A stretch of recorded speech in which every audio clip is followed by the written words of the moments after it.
Determinant determinant determinant लगा रखा है आप लोगों के लिए। तो चलिए आज मैं आप लोगों के लिए आज के इस वीडियो में लेकर आया हूं डिटर्मिनेंट का शानदार का क्लास। क्या एजेंडा है सर आज आपका, क्या आज टॉपिक आज आप हमारे लिए लेकर आए हैं? आप लोगों के लिए लेकर आया हूं बिल्कुल शानदार सा क्लास। इसमें आपको मिलने वाला है डिटर्मिनेंट क्या होता है, अंदर से फील करा देंगे डिटर्मिनेंट के कितने किस टाइप्स के उसको इवेलुएट किए जाते हैं, किस मैट्रिक्स से उसका वैल्यू प्राप्त किया जाता है, रो एक्सपेंडिंग क्या होता है, कॉलम एक्सपेंडिंग क्या होता है, इन सारे टॉपिक के ऊपर बात करेंगे। और समय मिलेगा ही मिलेगा। आज के इस वीडियो में एक्सरसाइज 4.1 के सारे क्वेश्चन कंप्लीट करा दिए जाएंगे, वो भी कॉन्सेप्ट के साथ। और जो भी स्टूडेंट हमारे इस वीडियो में नए हैं तो आप लोगों के लिए हम कहना चाहता है छोटा सा काम करना है, एक शेयर का बटन आता है वो कर दीजिए, अपने सारे फ्रेंड्स तक में कर दीजिए, और एक सब्सक्राइब का भी बटन आता है उसको आप दबा दीजिए और हमारे इस क्लास का आनंद लीजिए। आपको लेना होगा, आप हमारे इस क्लास के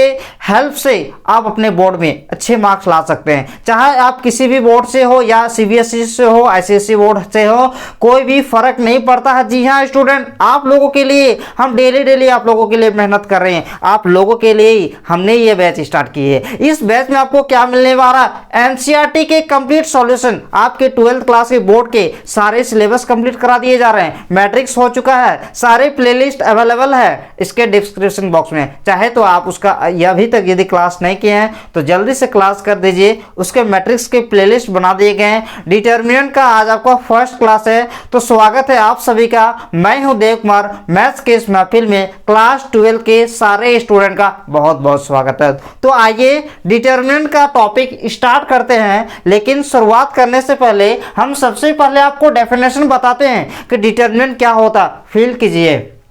सबसे पहले देखिए क्या होता है, अगर हम साधारण भाषा में आपको कहना चाहेंगे तो डिटर्मिनेंट एक वैल्यू होता है। जी हाँ स्टूडेंट, डिटर्मिनेंट क्या होता है, डिटर्मिनेंट एक वैल्यू होता है जो एक स्क्वायर मैट्रिक्स से ही प्राप्त किया जाता है। बिल्कुल आपने सही सुना, यदि कोई स्क्वायर मैट्रिक्स है, यदि कोई स्क्वायर मैट्रिक्स है तो ही उस मैट्रिक्स का हम डिटर्मिनेंट फाइंड कर सकते हैं। ठीक है, यानी कि उसमें जितने रोज होंगे उतने ही कॉलम्स होना चाहिए, तो जो वैल्यू मिलता है उसको कहेंगे डिटर्मिनेंट। आइए डेफिनेशन देखते हैं। टू एवरी स्क्वायर मैट्रिक्स है, प्रत्येक स्क्वायर मैट्रिक्स ए के लिए, चाहे उसका ऑर्डर n क्यों ना हो, लेकिन वो स्क्वायर मैट्रिक्स होना चाहिए। We can associate a number, हम एक नंबर प्राप्त करते हैं कहां से, वो स्क्वायर मैट्रिक्स ए से, और वो जो नंबर होता है वही डिटर्मिनेंट कहलाता है, डिटर्मिनेंट ऑफ मैट्रिक्स। मतलब डिटर्मिनेंट क्या होता है, एक नंबर होता है, एक संख्या होता है। कैसा संख्या होता है सर, कहां से वो प्राप्त होता है, डिटर्मिनेंट एक संख्या होता है जो कि एक स्क्वायर मैट्रिक्स से प्राप्त होता है। आपको यहां तक समझ में आ गया। चलिए आगे देखिए, इट इज डिनोटेड बाय, देखिए मैट्रिक्स ए से हम डिटर्मिनेंट प्राप्त कर रहे हैं, और वो जो डिटर्मिनेंट होगा उसको हम कैसे डिनोट करेंगे, डिटर्मिनेंट ऑफ ए, या तो मोड के अंदर ए रख देंगे या तो डेल्टा से लिखेंगे। लेकिन आप सोच रहे होंगे सर इसको हम क्या पढ़ेंगे, इसको आप पढ़ेंगे मॉडुलस ऑफ ए, नहीं, मोड ऑफ ए नहीं, आप इसको पढ़ेंगे डिटर्मिनेंट ऑफ ए, इसको डेल्टा से डिनोटेड करेंगे। ठीक है, तो आइए, if A equal to A B C D एक मैट्रिक्स है, आप देख रहे होंगे कि ये एक स्क्वायर मैट्रिक्स है। देखिए इसका डिटर्मिनेंट फाइंड करने के लिए लेट, डिटर्मिनेंट थोड़ा सा मिट चुका है, डिटर्मिनेंट ऑफ ए यदि हम फाइंड करना चाहेंगे तो क्या होगा, देखिए या तो इसको ऐसे भी डिनोट करेंगे। अब देखिए यहाँ जब हम इस तरह के मोड से उस मैट्रिक्स को दिखाए हैं तो ये जो ब्रैकेट मुड़ा हुआ है इसको भी सीधा करना है। यानी कि आपको लग रहा होगा सर आपने क्या चेंज किए हैं, ये तो ऊपर वाला मैट्रिक्स ही है। अच्छे से देखिए यहाँ पे जो ब्रैकेट है ये इस तरह से मुड़ा हुआ नहीं है, स्क्वायर ब्रैकेट नहीं है, ये एक डिटर्मिनेंट का सिंबल है। इसको आप इसका वैल्यू कैसे फाइंड करेंगे इसका हम प्रोसेस बताएंगे। 1 by 1 ऑर्डर का, 2 by 2 ऑर्डर का, 3 by 3 ऑर्डर का, टेंशन नहीं लेना है। डिटरमिनेंट आप हमसे पढ़ रहे हैं, कॉन्सेप्चुअल पढ़ाएंगे, एकदम कॉन्सेप्ट के साथ आपको बताएंगे। बस आप वीडियो के अंत तक बने रहिएगा, इसी वीडियो में एक्सरसाइज 4.1 भी सॉल्व हो जाएंगे। तो जल्दी से इसका डिटरमिनेंट का डेफिनेशन को लिख लीजिए। उम्मीद करते हैं आपको वीडियो अच्छा लगा, समझ में आया होगा। लाइक अभी तक नहीं किए हैं, जल्दी से लाइक कर दीजिए।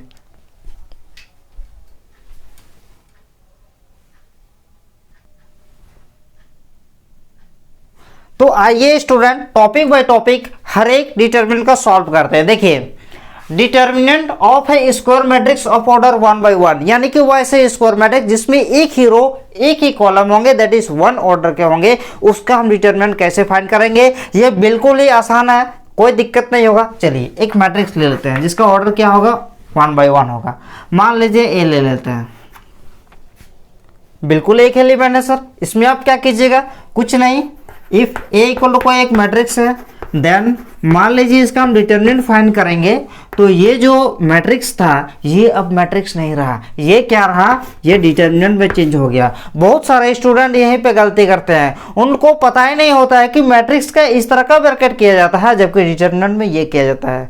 तो यदि आपका 1 by 1 ऑर्डर का रहेगा तो सिंपल से उसका जो आंसर होगा वो ए ही होगा। क्लियर है, क्लियर है, यहां तक कोई दिक्कत नहीं होना चाहिए। तो यहां तक जल्दी से आप लिख लीजिए। लेकिन आप लोग सोच रहे होंगे सर यदि 2 by 2 ऑर्डर का मैट्रिक्स रहेगा तो मान लीजिए, अब नेक्स्ट टॉपिक लगाएंगे determinant of A square matrix of order 2 by 2। तो देखिए मान लीजिए एक मैट्रिक्स है, ए इक्वल टू है ए बी सी डी, ये एक कैसा मैट्रिक्स है सर, ये एक स्क्वायर मैट्रिक्स है। स्क्वायर मैट्रिक्स का ही डिटर्मिनेंट फाइंड कर सकते हैं, जी हाँ। तो आइए, ए बी सी डी एक स्क्वायर मैट्रिक्स है जिसका जो ऑर्डर है ये 2 by 2 है। लिखना जरूरी है नहीं है, देख के लग रहा है, ठीक है। अब मान लीजिए इसका हम निकालेंगे डिटर्मिनेंट, डिटर्मिनेंट ऑफ ए, या तो हम इसको ऐसे भी लिख सकते हैं। तो ये क्या हो जाएगा, ये इसको हम ऐसे कर देंगे, ए बी सी डी।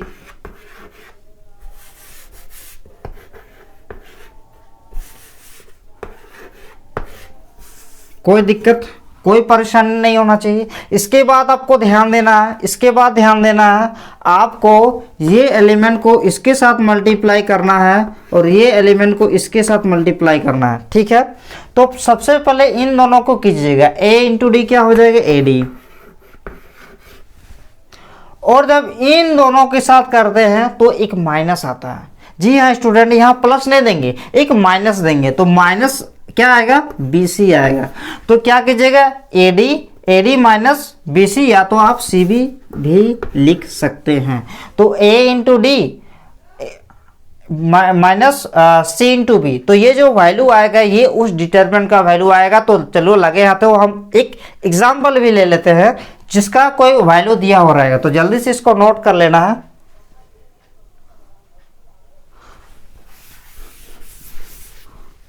तो मान के चलिए एक एग्जाम्पल दिया हुआ रहेगा। एग्जाम्पल में यदि हम कहते हैं कि a इक्वल टू यदि रहेगा 2 3 4 5, ये सर आपका एक स्क्वायर मैट्रिक्स है। इसका आप क्या निकालिए, इसका आप डिटर्मिनेंट फाइंड कीजिए क्या होता है।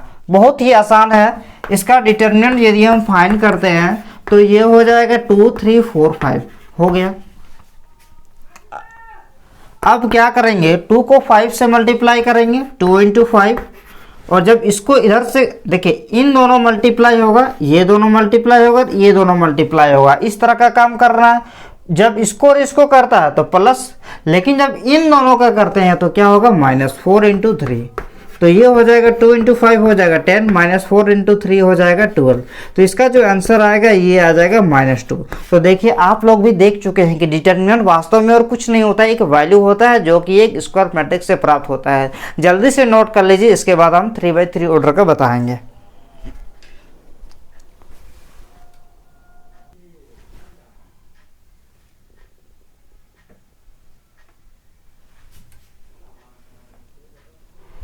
तो चलिए स्टूडेंट, अब हम लोग स्टार्ट करते हैं डिटर्मिनेंट निकालना, किसका, 3 by 3 मैट्रिक्स का, ठीक है। तो देखिए सबसे पहले हम क्या करेंगे, मान लेंगे कि एक मैट्रिक्स है जिसका ऑर्डर जो है 3 by 3 है। तो ये इस तरह का मैट्रिक्स होना चाहिए, आपको भी ये पता होना चाहिए, ठीक है। चलिए तो ये होगा 1 1,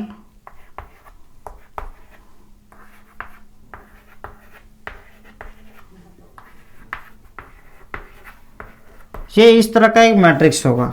लेकिन जब भी हम इसका डिटर्मिनेंट यदि निकालना चाहते हैं तो इसका डिटर्मिनेंट कैसे निकालेंगे, इस तरह का करेंगे और ये जो है चेंज हो जाएगा इस तरह से, ठीक है। 1 3 a 2 1 a 2 2 a 2 3 A31 A32 A33। यहाँ तक लिखने के बाद देखिए आपको फर्स्ट 1 बाई 1 ऑर्डर में कोई परेशानी नहीं हुआ था, 2 बाई 2 ऑर्डर में थोड़ा सा परेशानी बढ़ा था, लेकिन 3 बाई 3 ऑर्डर में थोड़ा सा आपको मेहनत करना होगा, थोड़ा सा दिक्कत होगा, लेकिन बोर्ड पे ध्यान दीजिएगा, कोई समस्या नहीं होगा। ठीक है, यहाँ तक आप करने के बाद क्या कीजिएगा, मान के चलिए आप क्या बोलते हैं R1 से मान लेते हैं एक्सपेंडिंग करते हैं। ठीक है, एक्सपेंडिंग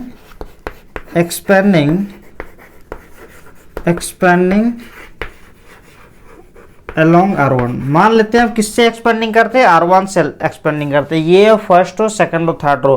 क्यों सर R1 से ही करना जरूरी है? जी नहीं, बस थोड़ा सा प्रोसेस अलग होता है। R1 से कीजिए, R2 से कीजिए, R3 से कीजिए, सेम वैल्यू आएगा। यदि आप C1 से एक्सपेंडिंग करते हैं, C2 से करते हैं, C3 से करते हैं, कोई एक रो, कोई एक कॉलम अच्छे से देख लीजिए, आपको कोई परेशानी नहीं होगी। देखिए R1 से करेंगे, किसी भी से एक्सपेंडिंग करने का मतलब होता है कि उसी रो के एलिमेंट को बाहर करना। जी हाँ, देखिए सबसे पहले बाहर लिखेंगे A11 को। किसको बाहर लिखेंगे? A11 को। अब इसका भी कोई साइन होगा, पॉजिटिव साइन, नेगेटिव साइन होना चाहिए कि नहीं होना चाहिए? तो इसका जो साइन होगा -1 का पावर, ये प्रोसेस है, ये 1 यानी कि 1 + 1। ठीक है, इंटू लगेगा, इंटू क्या लगेगा? देखिए यहाँ पे एक डिटर्मिनेंट आएगा, जरा ध्यान दीजिएगा। क्या ध्यान देंगे? ये एलिमेंट जिस रो में है, वो एलिमेंट जिस रो में है और जिस कॉलम में है उसको छोड़ देना है। जरा देखिए, एक स्केल से हम आपको समझाने का प्रयास करेंगे। ये जो एलिमेंट है A11, ये इस कॉलम में है, इसके सारे एलिमेंट को छोड़ देंगे। और इस रो में है, इसके सारे एलिमेंट को छोड़ देंगे, और इसके जिस कॉलम में उसके सारे एलिमेंट को छोड़ देंगे। बाकी क्या बचा? इसको भी छोड़ देंगे, इसको भी छोड़ देंगे, तो आपको ये और ये बचेगा। उसका डिटरमिनेंट लिखना है, यानी कि A22 A23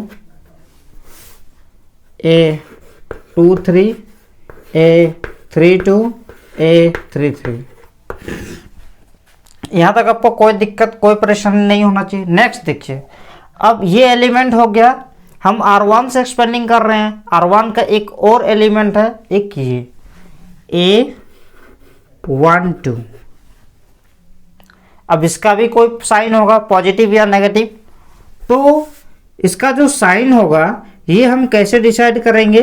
-1 का पावर देंगे, 1 + 2 पॉजिटिव होगा, लेकिन इसके ऊपर डिपेंड करेगा।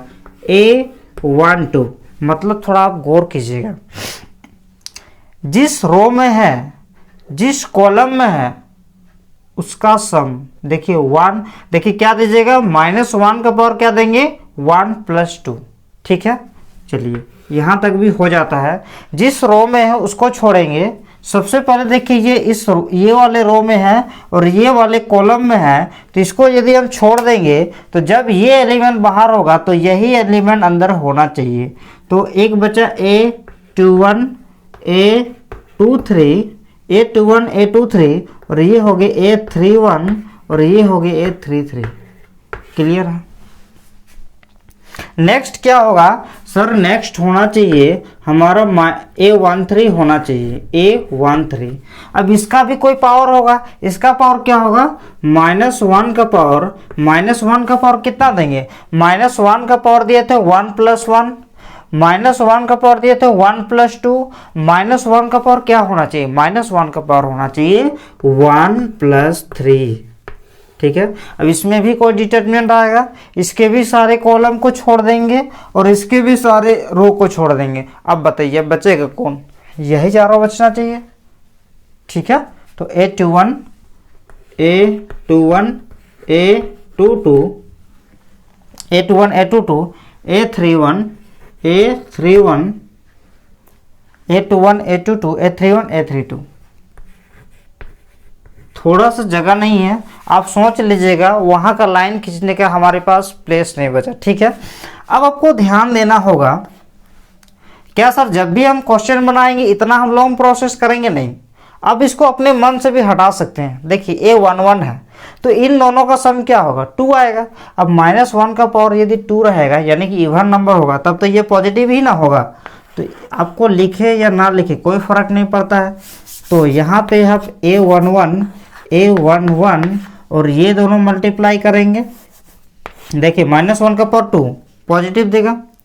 A11 इसको और इसको मल्टीप्लाई करते हैं, इसको और इसको मल्टीप्लाई करते हैं और इसको और इसको करते हैं। जब इसको और इसको करते हैं तो पॉजिटिव होता है, यानी कि A22 A33। लेकिन जब इधर से करते हैं तो नेगेटिव आता है, A32 A23। ये हो गया। अब ये होने के बाद अब देखिए -1 का पावर क्या होगा? 1 + 2 3। अब नेगेटिव का पावर यदि 3 रहता है तो दैट मीन्स उसका जो वैल्यू देता है वो -1 देता है। दैट मीन्स ये माइनस और ये प्लस, ये माइनस हो जाएगा A12। अब देखिए A12 के बाद क्या होना चाहिए? इन दोनों मल्टीप्लाई होगा, A21 A33 minus A31 A23। ठीक है, यहाँ तक हो गया। अब -1 का पावर क्या देंगे? 1 + 3 4। दैट मीन्स यहाँ पे क्या होगा? पॉजिटिव होगा। A13 A21। अब इधर से मल्टीप्लाई होगा, A21 A32 minus A31 A22। अब देखिए ये तो हम लोग A1 A B C A ये 1 ये सब करके अननोन वैल्यू लिए थे। तो यदि इसका नॉन वैल्यू लेता है यानी कि कोई नंबर लेते हैं तो उस केस में इसका एक वैल्यू हम लोग फाइंड कर सकते हैं। तो यहाँ तक आपको पता चल गया होगा कि हम रो R1 से हम कैसे एक्सपेंडिंग करेंगे, R2 से कैसे एक्सपेंडिंग करेंगे, सब सिमिलर है, बस चेंज होता है ये प्लस माइनस प्लस। वैल्यू भी सेम आएगा, किसी से भी एक्सपेंडिंग कीजिए सेम वैल्यू आएगा। अब आप सोच रहे होंगे सर हो सकता है बीच वाला में माइनस आ गया, यहाँ भी प्लस आया, यहाँ भी प्लस आया, बीच वाला में माइनस नहीं। किसी भी एलिमेंट का साइन उसकी पोजीशन पे डिपेंड करता है। क्यों? देख लीजिए, इन दोनों का सम इवन आया इसलिए पॉजिटिव हुआ, इन दोनों का सम ओड आया इसलिए नेगेटिव आया, और इन दोनों का सम इवन आया यानी कि पॉजिटिव आया। अब आप खुद सोच के देखिए, कभी भी हम किसी से भी एक्सपेंडिंग करेंगे, मान के चलिए कभी ये बाहर लिखेंगे तो इसका साइन क्या होना चाहिए? सर 3 + 3 6 होगा, यानी कि इसका जो साइन होगा वो पॉजिटिव होगा। इसका साइन क्या होना चाहिए? इसका भी साइन 3 + 1 4 दैट इज पॉजिटिव होगा। इसका साइन क्या होना चाहिए? नेगेटिव होगा। मान लेते हैं आप इसका देखते हैं, देखिए मान लेते हैं आप C2 से एक्सपेंडिंग करेंगे, तो C2 से एक्सपेंडिंग करेंगे तो सेकेंड कॉलम का एलिमेंट बाहर होगा, तो सेकेंड कॉलम का यदि एलिमेंट बाहर होगा तो सबसे पहले ये होगा, और इसका जो साइन होगा 1 + 2 3 हो जाएगा यानी कि नेगेटिव देगा। फिर यहाँ पे 2 + 2 4 हो जाएगा यानी कि यहाँ पे पॉजिटिव देगा, जबकि यहाँ पे 3 + 2 क्या होगा? 5, यानी कि एक ओड नंबर, दैट इज इसका साइन नेगेटिव होगा। चलिए इसको प्रैक्टिकल करके देखते हैं। आपको R1 से कैसे एक्सपेंडिंग किया जाता है ये आपको समझ में आ गया होगा। ठीक है, मान के चलते हैं अगर हम C2 से एक्सपेंडिंग करेंगे, expanding along C2, second column से एक्सपेंडिंग कर रहे हैं। ठीक है, सेकेंड कॉलम से कैसे एक्सपेंडिंग करेंगे? देखिए एक्सपेंडिंग अलोंग C2 से अगर एक्सपेंडिंग करेंगे तो आपका जो एलिमेंट बाहर होगा हमेशा C2 वाला होगा। पहला ये होगा, फिर ये होगा, फिर ये होगा। ठीक है, सबसे पहले A12 होगा,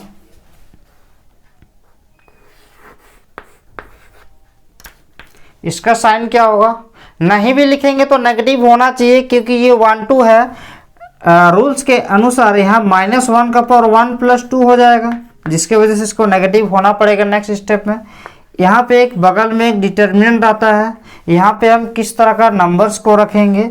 इस तरह के नंबर्स को रखेंगे। जो भी एलिमेंट को बाहर किए हैं वो जिस रो में है और जिस कॉलम में, सारे एलिमेंट को छोड़ देंगे। देखिए ये वाले कॉलम में है और ये वाले रो में है, तो बचाएगा क्या?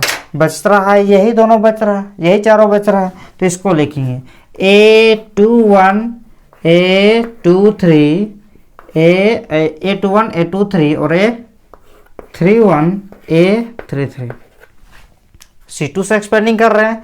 अब C2 यानी कि सेकेंड कॉलम, सेकेंड कॉलम का ये एलिमेंट अब आएगा A22। जब हम लोग क्वेश्चन बनाएंगे ना, क्वेश्चन बनाएंगे तो हम लोग ये ध्यान नहीं देंगे कि यहाँ पे क्या आएगा। देखिए A22 डायरेक्टली करेंगे, ये जो साइन सब होता है ना डायरेक्ट करेंगे, बस अभी आपको फील करवा रहे हैं। 2 + 2 जिस रो में है, जिस कॉलम में है उसको छोड़ेंगे। देखिए A22 ये इस कॉलम में, ये वाले कॉलम में और ये वाले कॉलम में, ये सारे एलिमेंट को छोड़ेंगे, फिर ये सारे एलिमेंट को छोड़ेंगे, तो हमारे पास क्या बचेगा, ये चारों, एक ये और ये। ठीक है, तो A11 A13 A31 A33 हो गया। नेक्स्ट प्लस अब बचेगा ये A32, इसका भी कोई साइन होगा, इसका साइन क्या होगा, -1 का पावर 3 + 2। अब ये जिस रो में है उसको छोड़ेंगे। अब बताइए ये तो थर्ड रो है, थर्ड रो के सारे एलिमेंट को नहीं लिखेंगे और सेकेंड कॉलम के सारे एलिमेंट को नहीं लिखेंगे, तो अब बचा क्या, बचेगा तो यही ना। तो A11 A13 A21 A11 A13 A21 A23।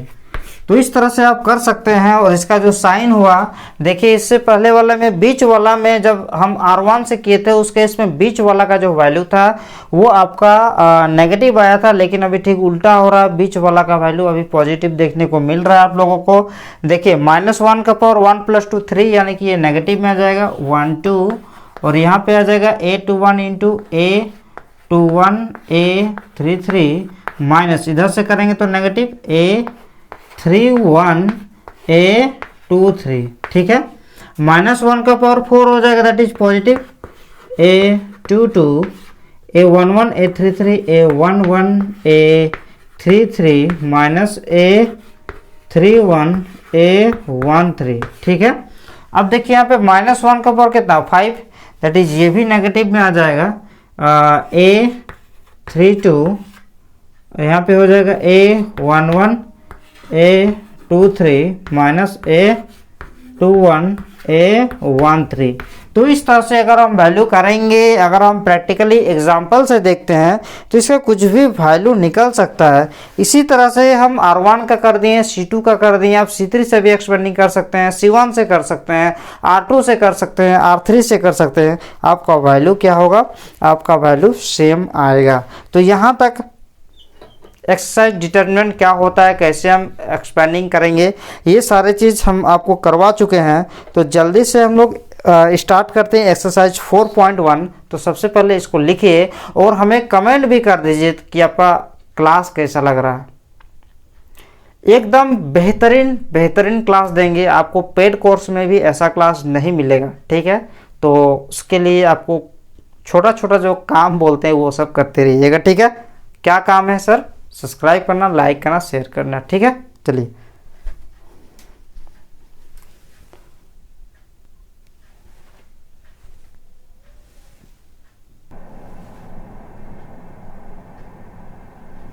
तो आइए सबसे पहले एक डिटरमिनेंट का सबसे पहले हम एक एग्जांपल ले लेते हैं, कैसे इसको इवेलुएट करेंगे। देखिए आपको हम प्रूफ भी कर देंगे कि किसी से भी करेंगे तो कोई दिक्कत नहीं होना चाहिए। अभी हम R2 से एक्सपेंडिंग करेंगे, एक्सपेंडिंग अलोंग R2, यानी कि सेकेंड रो के एलिमेंट बाहर होंगे। ये है 3, इसका साइन क्या होगा, क्या हम बार बार -1 का पावर वो i प्लस जे करेंगे? नहीं करेंगे। आपको आना चाहिए, आपको फील होना चाहिए, क्योंकि आपने अभी तक हमारे क्लास को यदि शुरुआत से की है तो आपको फील होना चाहिए कि इसका साइन क्या होगा। बताइए, ये इसका पोजीशन क्या है? किसी का भी साइन, किसी भी डिटर्मिनेंट का साइन उसका पोजीशन से निर्धारित होता है। इसका पोजीशन क्या है सर? ये सेकेंड रो और फर्स्ट कॉलम में है। सेकेंड रो फर्स्ट कॉलम में है। इन दोनों का यदि हम सम करेंगे तो वो क्या आएगा? ओड आएगा, 3 आएगा, दैट इज ओड आएगा। और जब भी ओड रहेगा तो वो क्या होना चाहिए? नेगेटिव होना चाहिए। और क्यों ओड आने पर ही नेगेटिव हो रहा है ये हम प्रैक्टिकल करके दिखा दिए हैं, ठीक है। या तो हम शुरुआत है तो अभी हम लिख देते हैं, ठीक है। नहीं लिखेंगे हम, ठीक है, -3 करेंगे। ये जिस रो में उसको छोड़ेंगे और जिस कॉलम में उसको छोड़ेंगे। तो देखिए कौन कौन सा एलिमेंट छूट रहा है। देखिए ये जिस कॉलम में, देखिए ये वाले रो को छोड़ेंगे और ये वाले कॉलम को छोड़ेंगे तो बच क्या रहा है? बच आपका रहा है 1 2 1 0, ठीक है। नेक्स्ट सेकेंड रो से एक्सपेंडिंग कर रहे हैं, यानी कि ये भी बाहर होगा। अब इसका जो पोजीशन होगा ये कहाँ पे? ये A22 पे है। 2 + 2 कितना होगा? 4। तो -1 का पावर 4 देंगे, यानी कि देखिए जब भी दोनों का सम इवन नंबर आता है तो उस केस में वो पॉजिटिव संख्या होता है। तो यहाँ पे यदि हम देंगे तो ये -1 बाहर होगा। इसका ऑलरेडी माइनस होने की वजह से यहाँ माइनस आ रहा है, वरना यहाँ पे पॉजिटिव ही होगा। या तो हम -1 यहाँ पे लिख देते हैं। नेक्स्ट, ये जिस कॉलम में है यानी कि इसमें, और इसको छोड़ेंगे तो ये बच जाएगा आपका 4 2 -2 0। नेक्स्ट, ये 4 होगा। 4 का भी कोई साइन होगा, पॉजिटिव हो नेगेटिव हो। ये 4 कहाँ पे है? 2 3 पे है। दोनों का सम क्या होगा? 5 होगा। तो 5 होगा यानी कि विषम संख्या, ओड संख्या होगा। तो दैट मीन्स नेगेटिव होना चाहिए। तो होना चाहिए तो इसको यदि हम छोड़ेंगे तो क्या क्या बचेगा? देखिए ये पूरे रो हट जाएगा, ये पूरे कॉलम, दैट इज 4 1 -2 1 हो जाएगा। अब देखिए -3, अब मल्टीप्लाई करना चाहिए जल्दी से। अब देखिए 1 × 0 0 हो जाएगा, और 1 × 2 जब इधर से करते हैं तो एक एक्स्ट्रा माइनस आ जाता है, दैट इज -2 होगा। -1 4 × 0 हो जाएगा 0, जब इधर से करते हैं तो एक एक्स्ट्रा माइनस आ जाता है, दैट इज -4, ठीक है। देखिए -2 तो -4 हुआ, लेकिन रूल्स के अकॉर्डिंग कहता है जब इधर से कीजिएगा तो ये एक्स्ट्रा माइनस आ जाता है। फिर ये हो जाएगा -4। देखिए 4 × 1 4, और जब इधर से करेंगे तो एक माइनस, और -2 × 1 हो जाएगा -2, ठीक है। तो ये हो जाएगा -3 × -2 -1 इंटू हो जाएगा 4, ठीक है। और -4 और इंटू हो जाएगा माइनस प्लस 6 हो जाएगा, दैट इज 6 -4 -24, ठीक है। तो यहाँ पे आ सकता है 6 -4 2 -24, यानी कि -22 आएगा आपका आंसर, ठीक है। तो यहाँ से जल्दी से लिख लीजिए।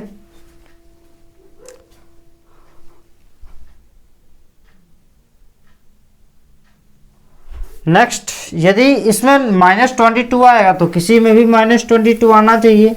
एक बार हम चेक करके देखते हैं। यदि हम C1 से एक्सपेंडिंग करते हैं तो आएगा कि, देखिए ये वाला जो आंसर है ये भी करेक्ट है, लेकिन हम आपको बता देना चाहते हैं कि किसी से भी यदि आप एक्सपेंडिंग करते हैं तो रॉन्ग नहीं होगा, ठीक है। चलिए सबसे पहले आप C1 से करते हैं एक्सपेंडिंग अलोंग C1, ठीक है। तो सबसे पहले C1 से, यानी कि ये 4 बाहर होगा। ये इसका साइन क्या होगा? ये 4 क्या है? 1 1 पे, दोनों का सम 2, सम संख्या आएगा यानी कि इवन नंबर आएगा, दैट इज पॉजिटिव। तो ये इस कॉलम में फर्स्ट कॉलम फर्स्ट रो, यानी कि ये -1 4 1 0 आएगा, ठीक है। फिर 3 होगा। 3 का पोजीशन क्या है? सेकेंड रो फर्स्ट कॉलम पे है। दोनों का सम 3 यानी कि ओड आएगा, तो ये नेगेटिव हो जाएगा -3। ये जिस रो में है, यानी कि ये वाले को छोड़ के और ये वाले को छोड़ के, जो बच रहा है क्या बच रहा है, 1 2 और 1 0, फिर आएगा -2, इसका साइन क्या होगा, ये 3 1 पे है, पॉजिटिव आएगा, दिए हैं पॉजिटिव, खुद का एक नेगेटिव रहेगा, अलग बात है। इसमें ये कॉलम छोड़ेंगे, ये रो छोड़ेंगे, तो 1 2 -1 4 हो जाएगा। ठीक है, अब देखिए होता क्या है कि 4 -1 इंटू 0 हो जाएगा, -1 इंटू 0 0, -4 -3, 1 इंटू 0 0, -2 यहाँ पे हो जाएगा 1 इंटू 4 4 +2 हो जाएगा। क्यों +2, जब इधर से करते हैं तो -2, एक और माइनस, तो ये +2 हो जाएगा, तो -16 और ये +6 और ये हो जाएगा 6 -12। ठीक है, तो यहाँ पे -16 +6 -10 -12, तो देखिए -22 वैल्यू आ चुका है। अब तो आपको पता हो जाना चाहिए, अब तो आपको फील आना चाहिए कि आप किसी भी डिटर्मिनेंट का वैल्यू को किस तरह से फाइंड करेंगे। आपकी मर्जी, रो 1 से कीजिए, रो 2 से कीजिए, रो 3 से कीजिए, C1 से कीजिए, C2 से कीजिए, C3 से कीजिए, आप बिल्कुल स्वतंत्र है, किसी से भी कर सकते हैं और आंसर भी निकाल सकते हैं। ठीक है, तो जल्दी से इसको नोट कर लेना है।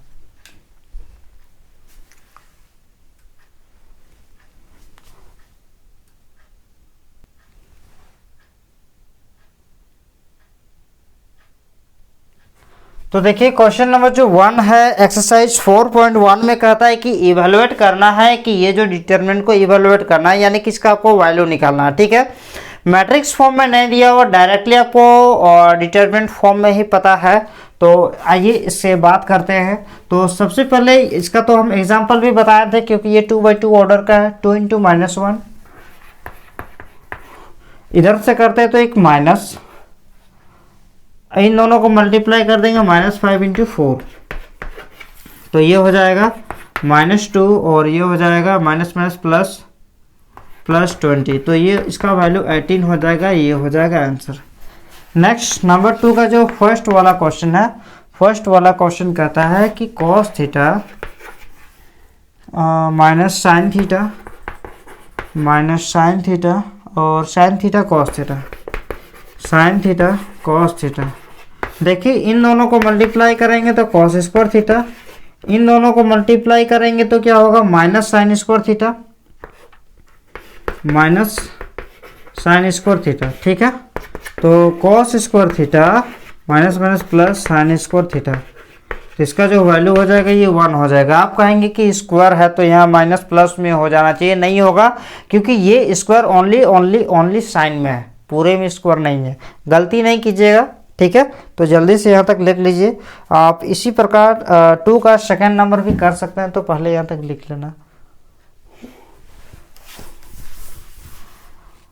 2 का जो सेकेंड नंबर का जो क्वेश्चन है वो है x² - x + 1, x² - x + 1, और यहाँ पे है x - 1, फिर x + 1, फिर x + 1। देखिए ये दोनों मल्टीप्लाई होगा, x + 1, x² - x + 1,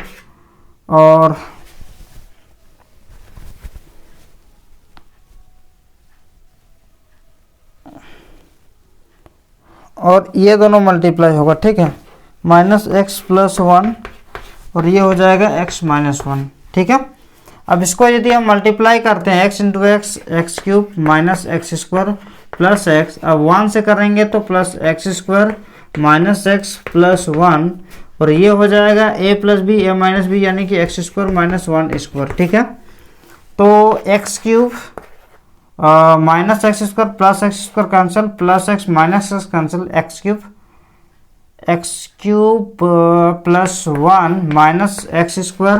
-x² +1 हो जाएगा, तो ये और ये भी कैंसिल, 1 + 1 हो जाता है 2। ठीक है, तो क्वेश्चन नंबर 3 और क्वेश्चन नंबर 4 में से हम क्वेश्चन नंबर 3 सॉल्व कर देंगे, नहीं, क्वेश्चन नंबर 3 आप खुद ही सॉल्व कर लीजिएगा, हम क्वेश्चन नंबर 4 सॉल्व कर देंगे, बिल्कुल ही 4 के तरह ही है। ठीक है, तो फट से यहाँ तक लिख लीजिए।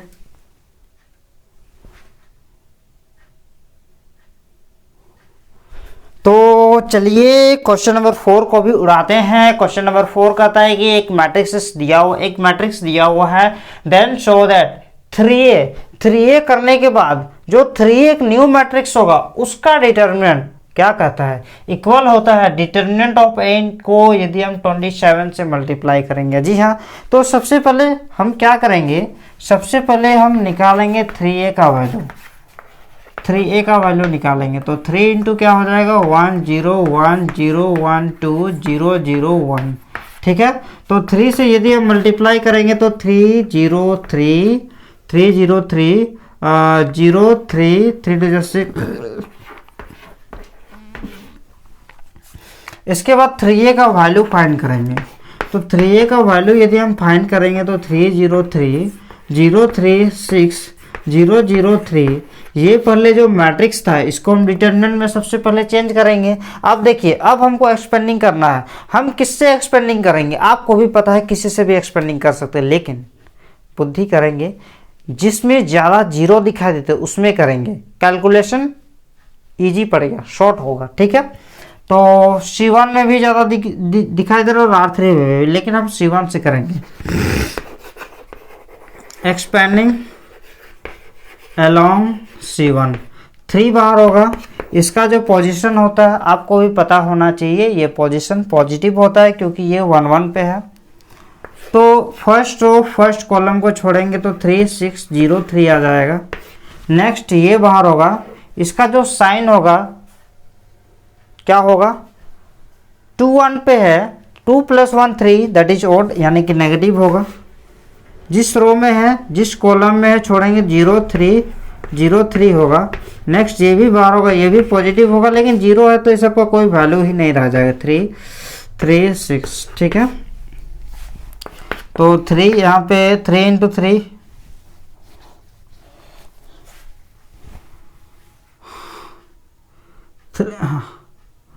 3 इंटू 3 हो जाएगा 9 माइनस 0, 0 से मल्टीप्लाई कर देंगे तो ये भी 0 + 0 हो जाएगा। तो यहाँ पे जो वैल्यू आएगा ये 27 है। ठीक है, तो जो 3a का डिटरमिनेंट आया 27 आ चुका है। तो जल्दी से आप इसको लिख लीजिए, साइड में लिख देते हैं। 3a का डिटरमिनेंट कितना है 27। अब देखते हैं उसका कितना आता है।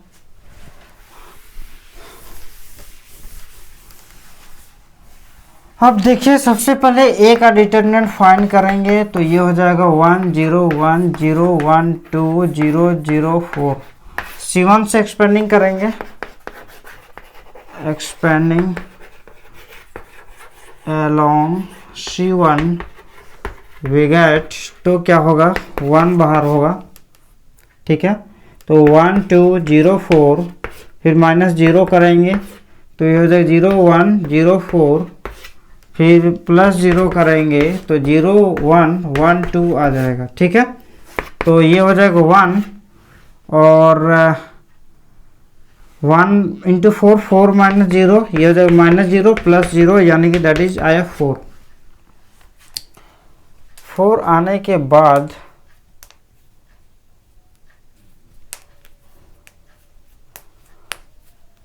ट्वेंटी सेवन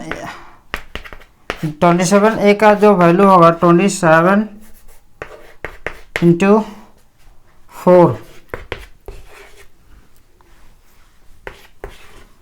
दोनों मैच नहीं कर रहा है। ठीक है, लेकिन थोड़ा सा कहीं ना कहीं हमारा 3a का जो वैल्यू निकालने में हो रहा है ना, यहीं पे कहीं ना कहीं मिस्टेक मेरा हुआ होगा। ठीक है, तो आप थोड़ा सा इस पे ध्यान दीजिएगा, कैलकुलेशन में कहीं मेरा मिस्टेक हुआ होगा। इक्वल ही आएगा, 3a का जो डिटरमिनेंट होगा वो भी 108 ही आता है। ठीक है, इतना ही इक्वल आता है, लेकिन थोड़ा सा कहीं मेरा दिक्कत हुआ होगा, आप थोड़ा चेक कर लीजिएगा। हैंस आप लिख सकते हैं कि 3a determinant of 3a equal to 27 determinant of a।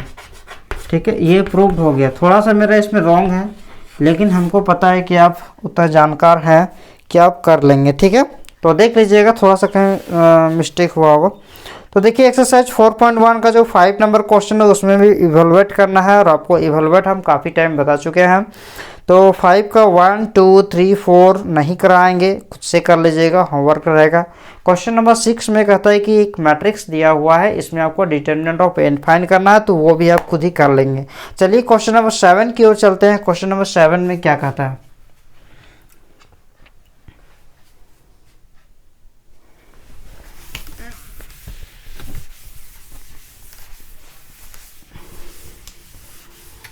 Question number 7 में कहता है कि find the value of x। आपको x का वैल्यू निकालना है, जिसमें से ये दिया हुआ है फर्स्ट नंबर में 2 4 5 1 2 4 5 1 2 4 5 1 इक्वल टू है 2x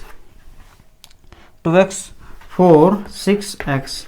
ये वैल्यू दिया हुआ है, आपको x का वैल्यू निकाल लेंगे। आप में से बहुत सारे कलाकार ऐसे होंगे जो कहेंगे सर करस्पॉन्डिंग एलिमेंट इक्वल कर देंगे x इक्वल टू 1, तो नहीं होगा, गलत हो जाएगा। ये कोई मैट्रिक्स नहीं है, ये डिटर्मिनेंट है। यहाँ पे करस्पॉन्डिंग एलिमेंट को आप इक्वल नहीं कर सकते हैं। ये दोनों क्या है? ये तो एक वैल्यू है, किसका? स्क्वायर मैट्रिक्स का। तो डायरेक्टली आप स्क्वायर करेंगे, गलत हो जाएगा, क्योंकि आप मैट्रिक्स ने डिटर्मिनेंट के क्लास कर रहे हैं। तो 2 × 1 2 2 × 1 2 5 × 4 -20, ठीक है, इक्वल टू कितना होगा? 2x × x 2x square -24। तो इधर हो जाएगा -18 -24, इधर आ जाएगा तो +24 हो जाएगा, इक्वल टू 2x स्क्वायर। तो इसका जो वैल्यू होगा ये 6 आ जाएगा, और इधर आ जाएगा 2x स्क्वायर। तो x स्क्वायर का जो वैल्यू होगा 6/2 यानी कि आ जाएगा 3। तो x का वैल्यू आ जाएगा ±√3। तो इस तरह से आप कर सकते हैं एक्सरसाइज 7 का 2 नंबर भी, और क्वेश्चन नंबर 8 को भी आप आसानी से सॉल्व कर सकते हैं। और आपको बहुत बहुत बधाई हो, आपके एक्सरसाइज 4.1 चुटकियों में सॉल्व हो गए। सारे क्वेश्चन सारे थ्योरी आराम से करवा चुके हैं। तो आप कमेंट कर दीजिएगा आप, ठीक है, उससे हमारा थोड़ा मोटिवेशन एनर्जी मिलता है, जिससे आप लोगों का जो क्लास होगा नेक्स्ट क्लास और भी हम अच्छा लाने की कोशिश करेंगे। तो मिलते हैं नेक्स्ट वीडियो में।